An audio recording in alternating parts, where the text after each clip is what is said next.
Hey there, I'm Emma. My story starts when I was 27 at a friend's birthday bash. That's where I first locked eyes with Jake. He stood out in the crowd, tall and with a smile that could light up a room.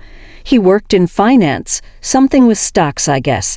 He approached me with a confidence that was hard to ignore, and we hit it off instantly. It was all laughs and shared interests. I remember thinking, wow, this guy is something special. We started dating, and it was like living a fairy tale. Jake was all about grand gestures. I'd find a bouquet of roses at my doorstep, surprise dinner dates at fancy restaurants. He was full-on Prince Charming. But it wasn't just the material stuff. He had a way of making me feel like I was the only person in the world. But looking back, there were signs I wish I hadn't ignored. One evening, as he handed me yet another extravagant gift, I tried to protest. "Jake, this is too much." "You really don't have to," I said, feeling a bit overwhelmed. He just chuckled. "Emma, nothing's too much for you. I want to give you the world." It was sweet, but a bit intense. Fast forward a year, and we're getting hitched. Our wedding was a dream, a beautiful venue, perfect dress, and the works. But amidst the celebration, I caught glimpses of something else. Jake's mom, Evelyn, was there, of course, dressed impeccably. She had this air of superiority, making comments on everything from the flower arrangements to the way I held my bouquet. "Emma, dear, make sure you're smiling properly for the photos," she'd say with a critical eye. It felt more like a photo shoot than my wedding day. After the wedding, things took a turn. Jake's obsession with material possessions became apparent. He bought an expensive car, but it was more a trophy than a vehicle. I once suggested we take it for a spin. "Emma, we can't. It's not just a car. It's a status symbol. What if something happens to it?" he said, almost panicking at the thought. It felt ridiculous. This car, meant for driving, was just sitting there, untouched. Another time, we argued about furniture. Jake brought home a set of chairs and a sofa that looked more like art pieces than something you'd actually sit on. I remember saying, "Jake, these look great, but are they even comfortable?" Our old couch was so cozy. He fired back, "Comfort, Emma. You need to see the bigger picture. This is designer furniture. We can't just think about comfort." Our conversation started to revolve around the price and prestige of things rather than our day-to-day life. It was all about what we owned, not how we lived. I felt like a visitor in my own home, tiptoeing around these expensive treasures. The dining room was another example. Jake replaced our old dining table with a massive ornate one that looked like it belonged in a castle. "Jake, this table is huge. It's just us two." "Why do we need something so grand?" I asked, feeling out of place in my own dining room. He just laughed. "Emma, you need to think big. This is how successful people live." The final straw was the art. Jake started buying paintings. I'm no art critic, but even I could tell they were more about price tags than passion. "Another painting, Jake? Do you even like these?" I questioned, staring at the latest addition to our gallery. He responded almost robotically. "It's not about liking, Emma. It's an investment. It shows we have class." I realized then that our home wasn't ours anymore. It was a showcase for Jake's wealth and status, a place where things mattered more than people. It was around this time that things between Jake and me really started to unravel. We were drifting apart, and it felt like we were living completely separate lives under the same roof. One day, I tried to have a heart-to-heart with him. I found Jake in his office, surrounded by his precious collections. "Jake, we need to talk," I began, feeling a knot in my stomach. "This isn't the life I envisioned for us. Our home feels like a cold gallery." He barely looked up from his papers. "Emma, that's just how it is when you move up in the world. You need to adjust." "Adjust? Jake, I feel like I'm living with a stranger. You care more about your things than us," I said. Jake finally looked at me, his eyes cold. "Maybe you're the one who's changed. You used to admire my ambition." It was like talking to a wall. He just couldn't see how his obsession with material things was tearing us apart. Then came the crystal set incident with his mom, Evelyn. She'd come over one day and I thought maybe, just maybe, we could have a nice family dinner. I decided to use the crystal dining set Jake's grandmother had left him. It was beautiful, and I thought it was perfect for a special family dinner. Big mistake. As soon as Evelyn saw the table, her face turned red with anger. "What on earth are you doing, Emma? Using the crystal set for a casual dinner? Are you out of your mind?" I was taken aback. "Evelyn, it's just a dinner set. I thought it would be nice to use it for once." Jake walked in, and instead of backing me up, he sided with his mother. "Emma, you should have known better. These are not for everyday use. They're valuable." I couldn't believe what I was hearing. Valuable, Jake. "They're just collecting dust in a cabinet. What's the point of having them if we never use them?" His response was curt. "It's about preserving their value, Emma. Not everything has to be used." That was the moment I realized our relationship had hit rock bottom. Jake and his mother were more concerned about preserving things than enjoying them or nurturing our relationships. From that point on, things only got worse. Jake became more distant, and I felt lonelier than ever in our perfect home. His priorities were clear, and sadly, our marriage wasn't one of them. I decided to file for divorce. It wasn't what I wanted, but it was what I needed. After the finalization of my divorce, I felt a profound need to escape, to find solace away from the chaos that had engulfed my life. Seeking a fresh start, or at least a temporary respite, I planned a solo trip to the seaside. It seemed like the perfect way to celebrate my newfound freedom and to reflect on the tumultuous journey I had just endured. 1 week into my serene escape, while I was lounging on the beach, my phone erupted with the harsh ring of an incoming call. The screen displayed Jake's name, stirring a whirlwind of emotions within me. With a heavy sigh, I answered, bracing myself for what was to come. The moment I greeted him, Jake's voice, thick with fury, boomed through the phone. "Emma, what the hell have you done to my house? My paintings, my furniture, everything's ruined." I sat bolt upright, my heart pounding. "Jake, what are you talking about? I've been at the sea for a week. I haven't been anywhere near the house." His accusations grew louder, more frantic. "Don't play games with me, Emma. This has your spite written all over it." Flustered and shaken, I struggled to make sense of his words. "Jake, I swear I haven't done anything." "I don't know what happened, but it wasn't me." He hung up abruptly, leaving me in a state of shock and confusion. Panic set in, and I hastily packed my belongings, cutting my trip short. The drive back home was agonizing, filled with a mix of fear and dread about what I would find. My mind raced with possibilities, none of them good. Upon arriving home, the scene that greeted me was beyond anything I had imagined. The living room, once a pristine showcase of Jake's expensive tastes, was in utter disarray. The designer furniture was scratched and damaged, and the paintings that Jake had so meticulously selected were torn and defaced. It was a scene of deliberate vandalism, a targeted destruction of the material possessions he had valued so highly. I stood amidst the chaos, struggling to process the extent of the damage, when my phone rang again. This time it was Evelyn, Jake's mother. Her voice oozed with a vindictive satisfaction as she spoke. "I hope you're happy now, Emma. Seeing all of Jake's precious things destroyed must be quite satisfying for you." Stunned, I managed to reply, "Evelyn, what are you talking about? Did you do this?" Her laughter was cold, devoid of any remorse. "Well, I couldn't let you enjoy all these things after the divorce. I thought I'd take them away from you, just like you took my son away." I couldn't help but nervously laugh. Evelyn, you've made a terrible mistake.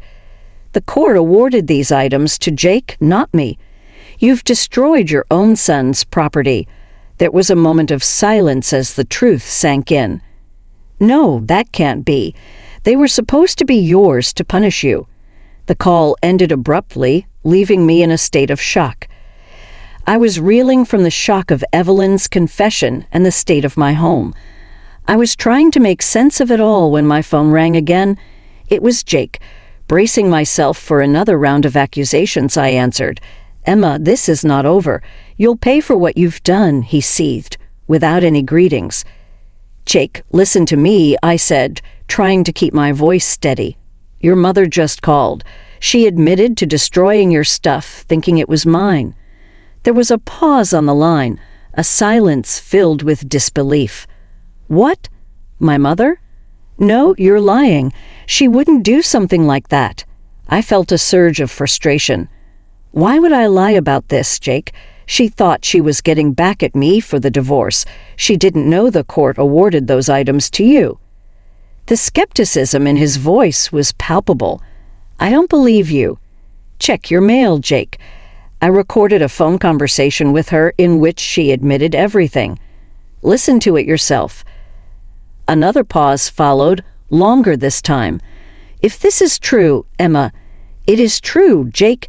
Your mother made a huge mistake." The call ended abruptly, and I was left standing in the middle of the living room, surrounded by the remnants of Jake's prized possessions, feeling a bizarre mixture of vindication and sadness. A few hours later, Jake called back, his tone now a mix of anger and confusion. "Emma, can you believe this? I'm suing my own mother."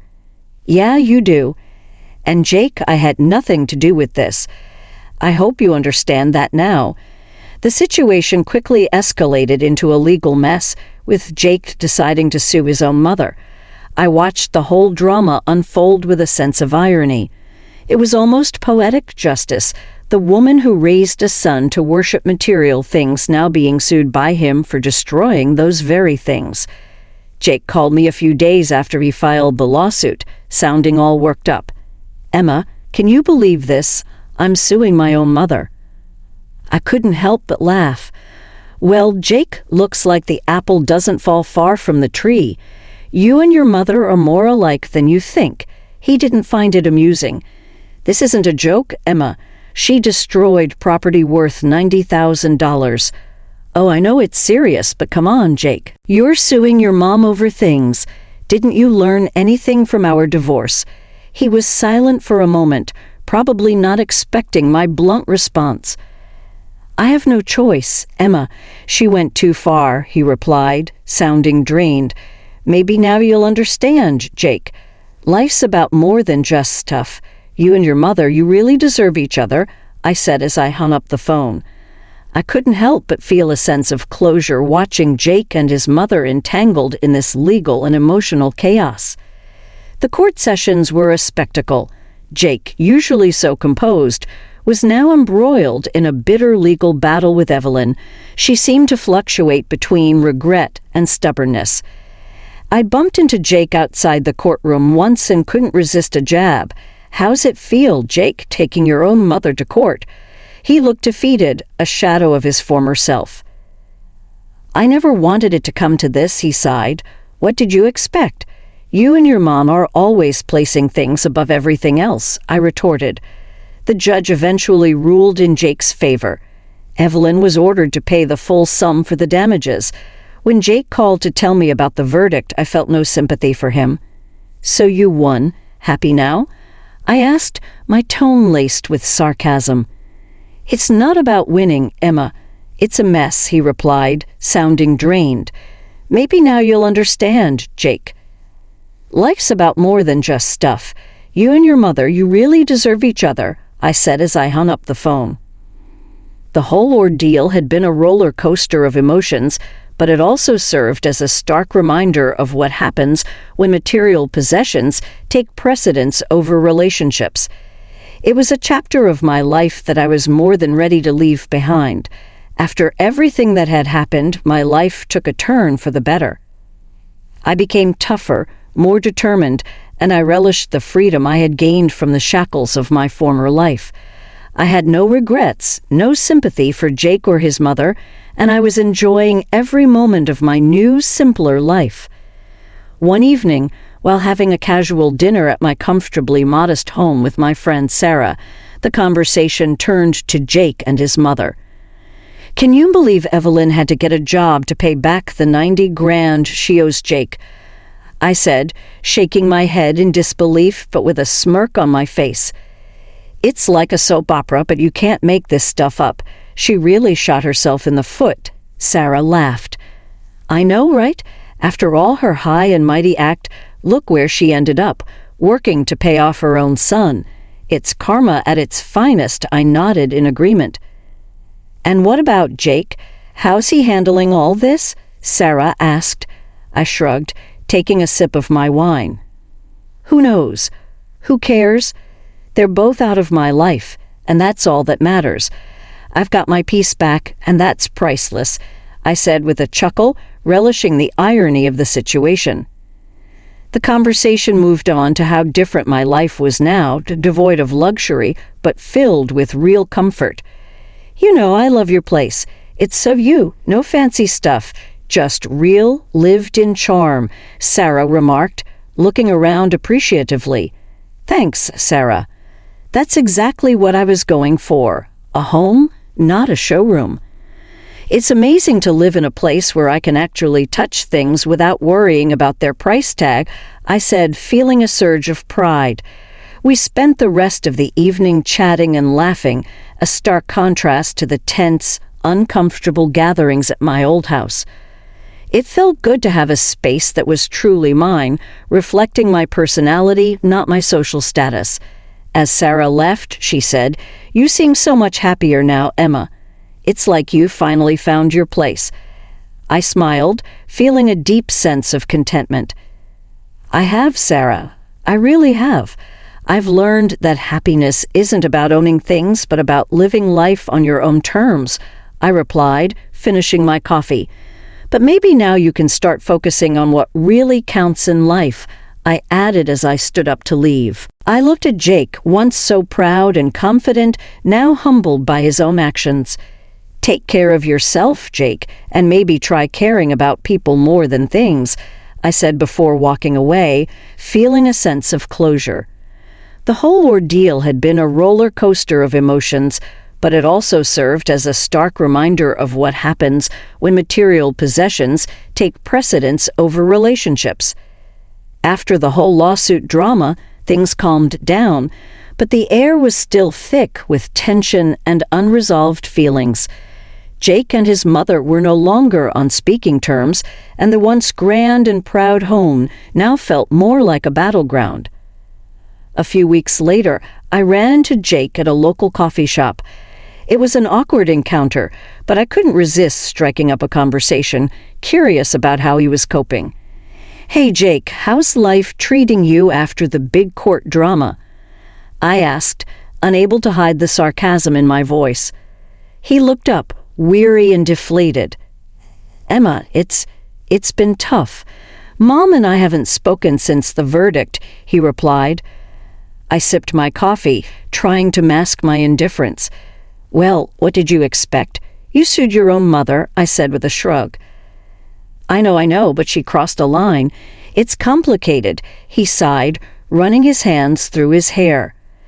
"Seems pretty straightforward to me. You both worshipped material things, and look where it got you." I replied, and Jake looked down, the weight of the situation sinking in. "I guess I never realized how far we'd gone until it was too late," he admitted. "It's a hard lesson to learn," I replied, finishing my coffee, "but maybe now you can start focusing on what really counts in life."